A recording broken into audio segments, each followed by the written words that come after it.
Cumprimento a todos, em especial minha colega Sinara aqui presente, porque chegou agora, então um cumprimento especial aos representantes ou aos advogados, aos promotores de justiça, que eu não peço Mário e por ela cito todos os meus colegas, Dr. Amaral, em especial meu colega professor da UEL, Padre Manuel Joaquim, e a Arquidiocese faz parte deste evento, da organização deste evento, e todos os demais. Enfim, mas indo direto ao ponto, o tema é organizações criminosas e segurança pública.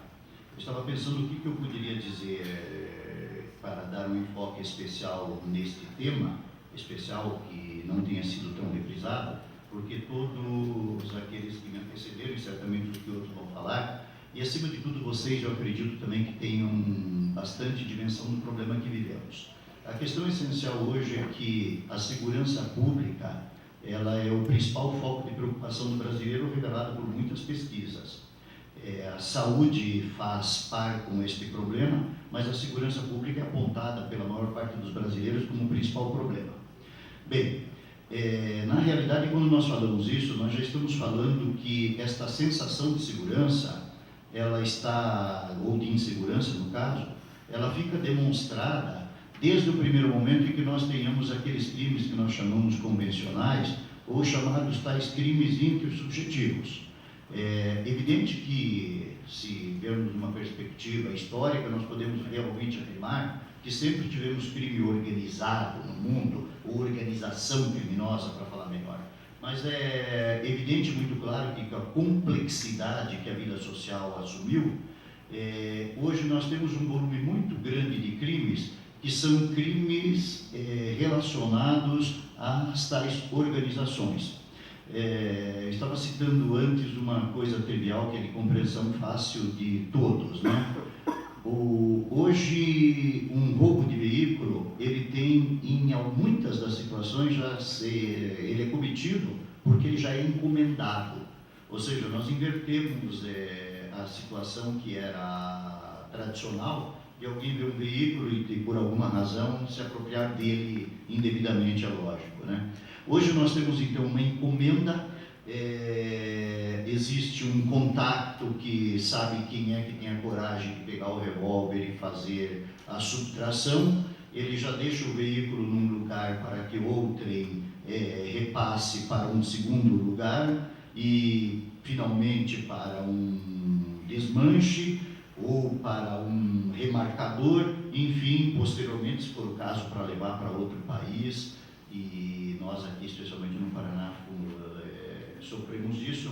Enfim, é esse o fato. Bom, quais são as dificuldades, então, é esse o foco para o qual eu vou me empenhar? Quais são as dificuldades que nós temos em relação a esse tipo de procedimento? Tá? Deixando de fora, verdadeiramente, aquilo que até Padre Manuel Joaquim dizia antes, né? Nós temos um tripé de instituições, que são a família, a sociedade e o próprio governo, que têm responsabilidade por todo esse combate e que são os três que vão chegar efetivamente a produzir algum resultado, mas verdadeiramente nós precisamos sempre, a meu ver, atuar em pelo menos duas esferas. Uma é essa esfera de prevenção, de educação, que ela é foco de crimes. Nós não nos apercebemos, mas quando nós vamos no estádio de futebol, em que porventura tem um lugar marcado e alguém ocupou o meu lugar, aquilo já é uma fonte de atrito, de irritação para a pessoa.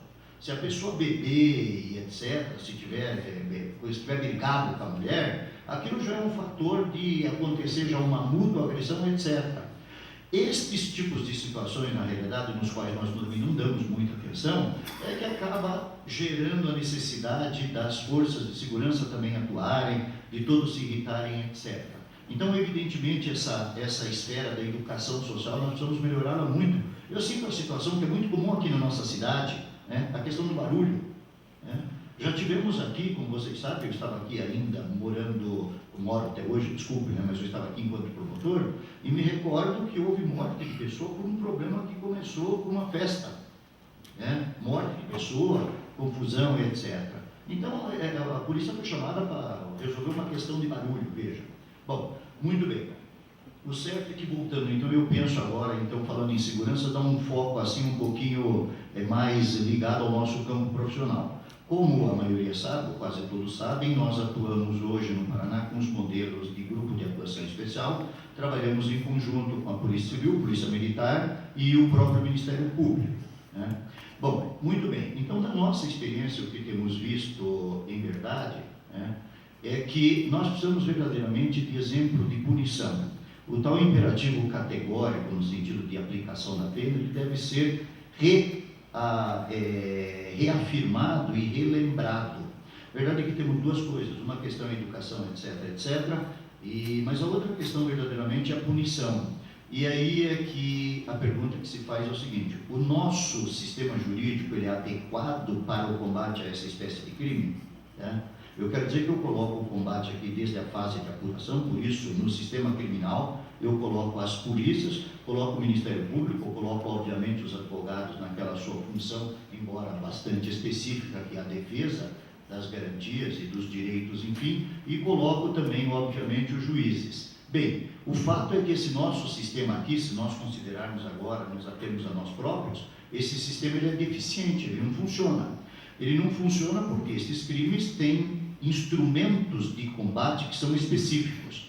Estes instrumentos de combate específicos, a lei procura eventualmente dar, mas evidentemente daí isso esbarra numa questão que são principalmente as tensões com os direitos individuais, né? Então, o que nós temos? Nós temos a Lei 9034 de 95, que trouxe uma série de instrumentos aptos a ensejar o combate às organizações criminosas.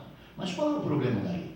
Nós temos pouca coisa dali que se aproveita hoje. A Lei 9034 de 95, ela virou quase que uma letra morta.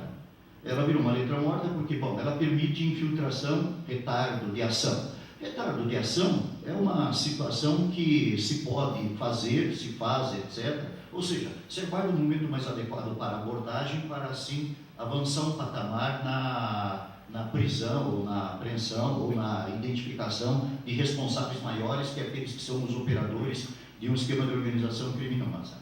Entretanto, as outras medidas de restrição, por exemplo, para apelar tem que se recolher à prisão. Por exemplo,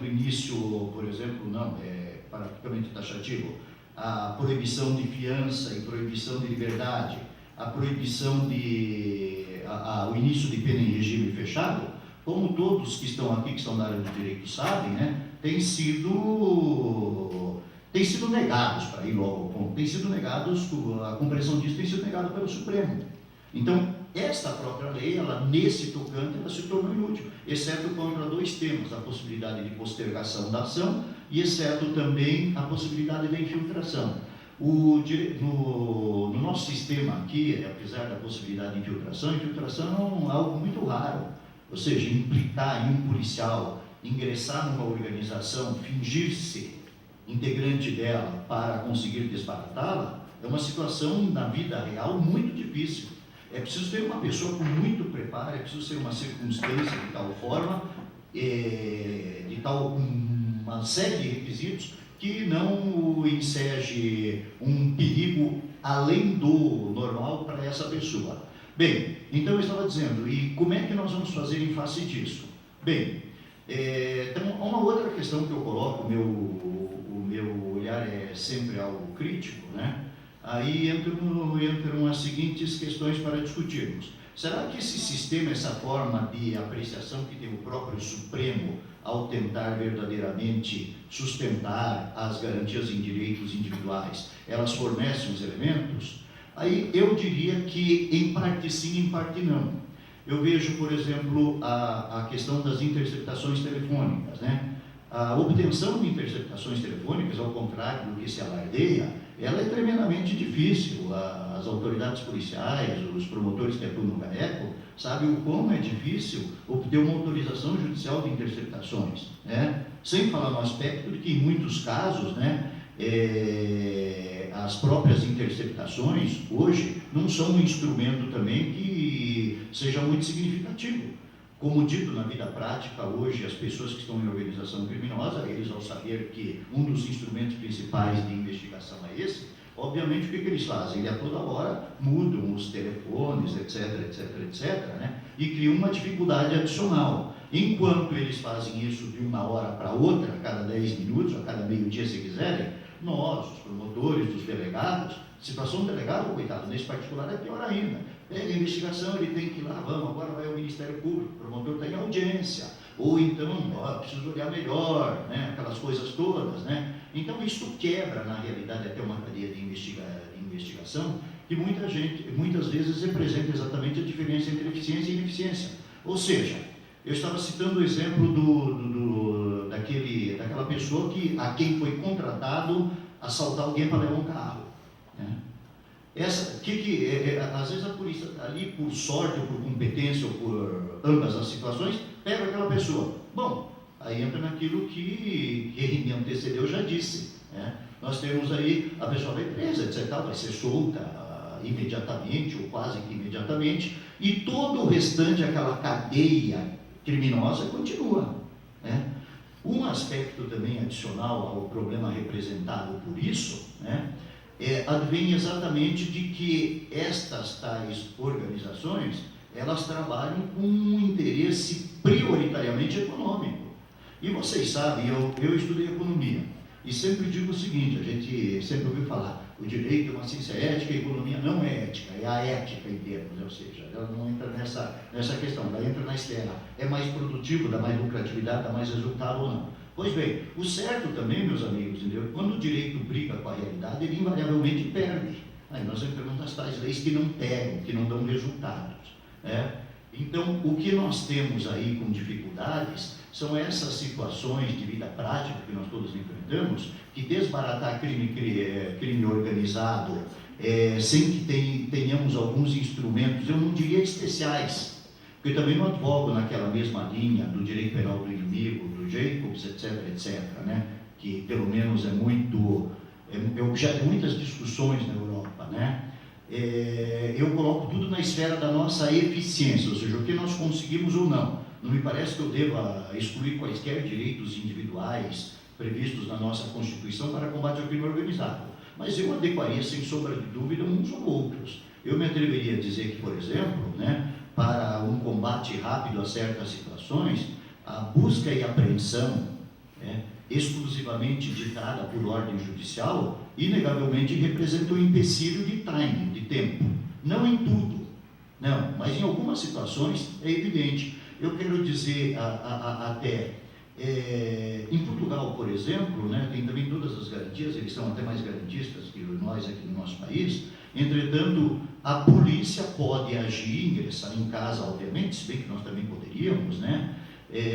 Mas quando eles têm uma adequada suspeita de que ali haja uma casa, por exemplo, onde esteja em preparo ou reunião de pessoas com vistas a atos terroristas, né? Nós, logicamente, também teríamos aquela questão dos possíveis desastres, calamidades, etc. Nós teríamos alguma coisa.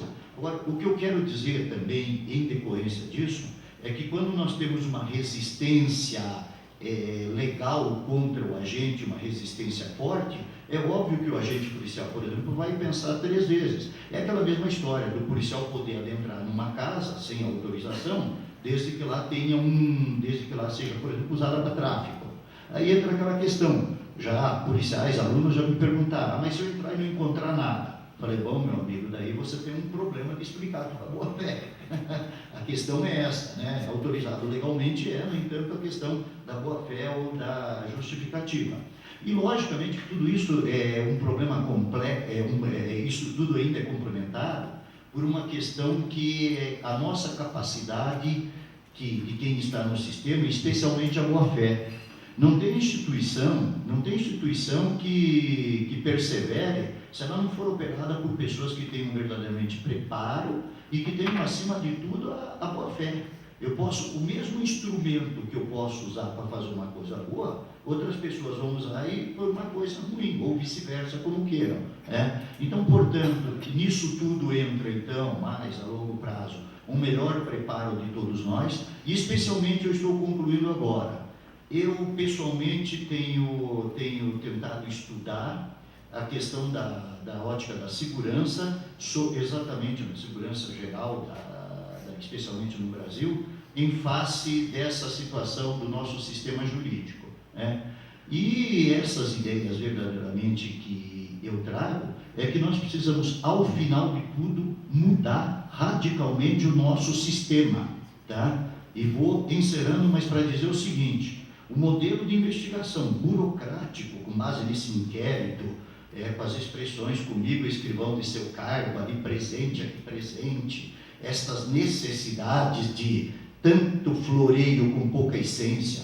Vocês pegam um inquérito com 100 folhas, meus amigos, eu lamento dizer, mas tem 30 ali, talvez com boa vontade, que estão na base. O restante é tudo, justifico o atraso porque estava sem escrivão, o escrivão porque tirou licença. E não é diferente, quando chegamos no Ministério Público e quando chegamos na magistratura. O certo é que estas três instituições, obviamente sempre ali permeados pelos trabalhos dos advogados, que eu vou dizer aqui, é o único aqui que está no seu papel, se é que eu também não advogo isso, por favor, vou dizer aqui nessa casa, também não se ofendam, né? Também, como tenho dito, eu não acho que seja o papel do advogado, né, achincalhar o sistema.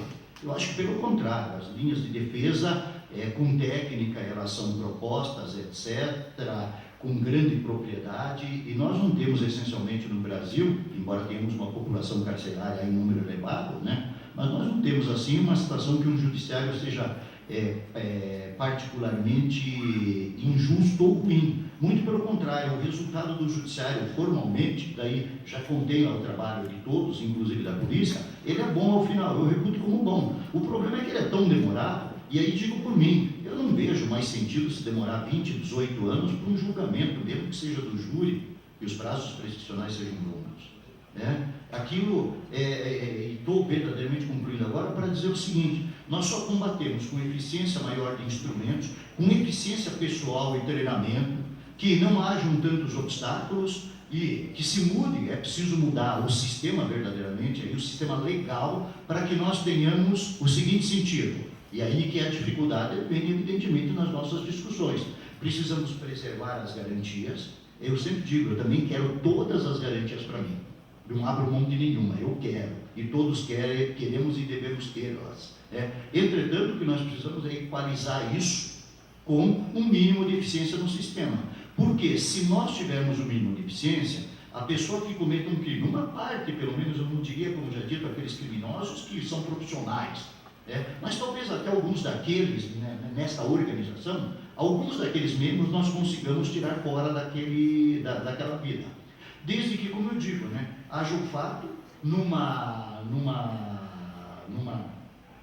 sequência algo razoável, haja uma consequência jurídica. A pessoa, quando comete um ato ilícito, ela tem noção. A gente sabe aquela expressão policial: tua casinha caiu. O sujeito para quem se diz a tua casinha caiu, ele tem a dimensão do significado daquilo. Agora, ele pode não ter a reprovabilidade íntima daquilo. Ele já está insensível. Ou seja, o crime para ele é uma ficção que alguém colocou no Código Penal, em outra lei. Para ele fala isso aqui. Se nós tivéssemos uma punição, e eu não digo que é prisão no todo, sempre só, mas para os casos mais graves, evidentemente, nós temos que verdadeiramente tornar mais duras. Mas antes que tornar mais dura, Beccaria, me parece, já dizia, a certeza da punição é mais importante que a própria pena. Então, eu penso que devemos começar um debate sobre um código de processo penal para desburocratizar esse sistema, para que as investigações que estejam ali ditas sejam investigações mesmo, os relatos de investigações, para que se possa, então, quem sabe mudar até o modelo como um juizado de instrução. Há várias experiências do mundo afora, mas o fato é que nós podemos saber o seguinte: combater crime organizado hoje entra mais ou menos naquilo que o delegado da Polícia Federal, o doutor Guilherme, falou antecedentemente. Pegamos o quê? 0,002, o restante continua por aí. Se nós quisermos isso, nós podemos continuar como estamos. Se nós quisermos notificar, todos vão ter que participar e abrir mão um pouquinho de opiniões radicais para chegarmos ao meio termo. E eu creio que isso deve ser pelo menos tentado. Muito obrigado pela atenção, agradeço a todos, estou sempre à disposição.